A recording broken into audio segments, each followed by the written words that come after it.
ভাল তেওঁলোকে হাত দাঙক খবৰ কাৰ বেছি ভাল বাপৰে আজি চবৰে খবৰ ভাল নহয় গৰম লাগিছে নেকি নাই লাগা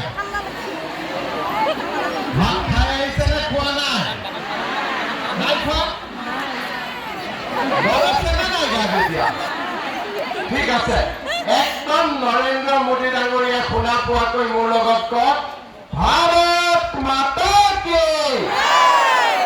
শুনা পাব না মোদী ডাঙৰীয়া গীত আছে আৰু অলপ লাগিব হয় নহয় অলপ মোৰ লগত জোৰেকৈ ক'ব ভাৰত মাতা কি এইবাৰ শুনা পাব আজিৰ আমাৰ সভাত আমাৰ মাজত উপস্থিত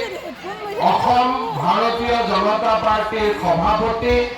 ভৱেশ কলিতা ডাঙৰীয়া ৰাষ্ট্ৰীয় সাধাৰণ সম্পাদক মঙলদৈ লোকসভা সমষ্টিৰ সাংসদ দিলীপ শইকীয়া ডাঙৰীয়া আমাৰ ৰাষ্ট্ৰীয় মুখপাত্ৰ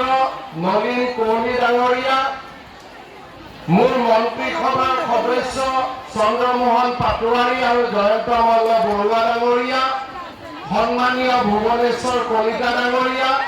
সন্মানীয় বিধায়ক ডক্টৰ পৰমানন্দ ৰাজবংশী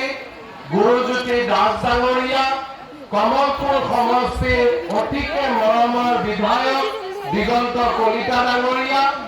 আমাৰ উত্তৰ কামৰূপ জিলাৰ সভাপতি সুবল পাল ডাঙৰীয়া নলবাৰী জিলাৰ সভাপতি মৃগাংক বৰ্মন ডাঙৰীয়া দৰং জিলাৰ সভাপতি অমৰেন্দ্ৰ শৰ্মা ডাঙৰীয়া ওদালগুৰি জিলাৰ সভাপতি সুনীল বসুমতাৰী ডাঙৰীয়া বিজুলী কলিতা মেধি ডাঙৰীয়ানী ৰেখাৰাণী ৰাজবড়ো ডাঙৰীয়াকে আদি কৰি মঞ্চত উপবিষ্ট বিশিষ্ট ব্যক্তিসকল আই মাতৃসকল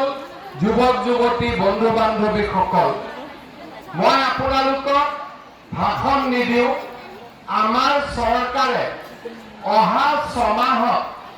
আমি যিকেইটা আঁচনি ল'ব খুজিছো সেই আঁচনি কেইটাৰ বিষয়ে মই আপোনালোকক বুজাই দিম যাতে ঘৰত গৈ পেলাই আমি আমাৰ হাজবেণ্ডক ক'ব পাৰোঁ যে কিবা এটা শুনি আহিছো মিটিঙত ঠিক আছে আৰু যিসকল ইয়াতে হাজবেণ্ড আহিছে তেওঁলোকে ঘৰত গৈ ৱাইফক ক'ব পাৰে যে কিবা ভাল খবৰ দুটামান শুনি আহিছো বুলি ঠিক আছে আৰু আমাৰ ডেকা ল'ৰাবিলাকেও যাতে মিটিংখনত আহি দুটা কথা ভাল বুজিব পাৰে তাৰ বিষয়ে মই কেইটামান আঁচনিৰ বিষয়ে ক'ব খুজিছো প্ৰথম কথা সূৰ্য থাকে আৰু চন্দ্ৰ থাকে হয়নে নহয় চন্দ্ৰৰ পোহৰ ক'ৰ পৰা পায় সূৰ্যৰ পৰা পোহৰ পায় সেই কাৰণে আজি আমি অসমত যিবিলাক আঁচনিৰ কাম কৰিছো আপোনালোকৰ কাৰণে কাম কৰিছো এই গোটেই শক্তিৰ মূল ব্যক্তিজন হ'ল প্ৰধানমন্ত্ৰী নৰেন্দ্ৰ মোদী ডাঙৰীয়া আজি যে আমি ইয়াত 1 লাখ চৰকাৰী চাকৰি দিব পাৰিছো ৰাস্তা ঘাট এইমছ মেডিকেল কলেজ আজি অসমৰ যিটো পৰিৱেশ এই পৰিৱেশ